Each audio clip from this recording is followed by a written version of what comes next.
des pages. Chronique martienne, Ray Bradbury.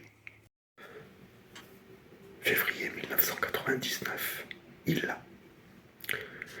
habitaient une maison en piliers de cristal sur la planète Mars, au bord d'une mer vide, et tous les matins, on pouvait voir Mrs. K manger les fruits d'or qui poussaient au mur de cristal, ou nettoyer la maison avec des poignées de poudre magnétique qui, après avoir attiré toute la poussière, s'envolaient dans le vent chaud.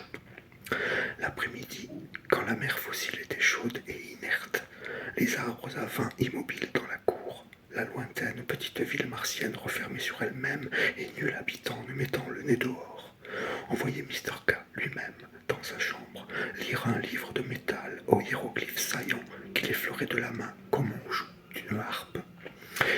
Et du livre au toucher de ses doigts s'élevait une voix chantante, une douce voix ancienne qui racontait des histoires évoquant le temps où la mer roulait des vapeurs rouges sur ses rives, où les ancêtres avaient jeté dans la bataille des nuées d'insectes métalliques et d'araignées électriques. Il y avait 20 ans que Mr. et Mrs. K vivaient au bord de la mer morte, et leurs aïeux avaient vécu dans la même maison qui tournait et suivait la courbe du soleil comme un tournesol depuis 10 siècles. Mr. et Mrs. K n'étaient pas vieux.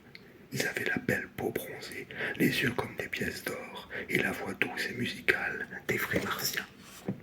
Naguère, ils avaient aimé peindre des tableaux au feu chimique, nager dans les canaux aux saisons, où les arbres à vin les remplissaient de liqueurs vertes, et bavarder jusqu'à l'aube près des portraits aux phosphorescences bleues dans le conversoir. Ils n'étaient plus heureux. Ce matin-là, Mrs. K, debout entre les piliers, écoutait les sables du désert se consumer, fondre en cire jaune et ondoyer à l'horizon comme s'ils couraient. Il allait se passer quelque chose.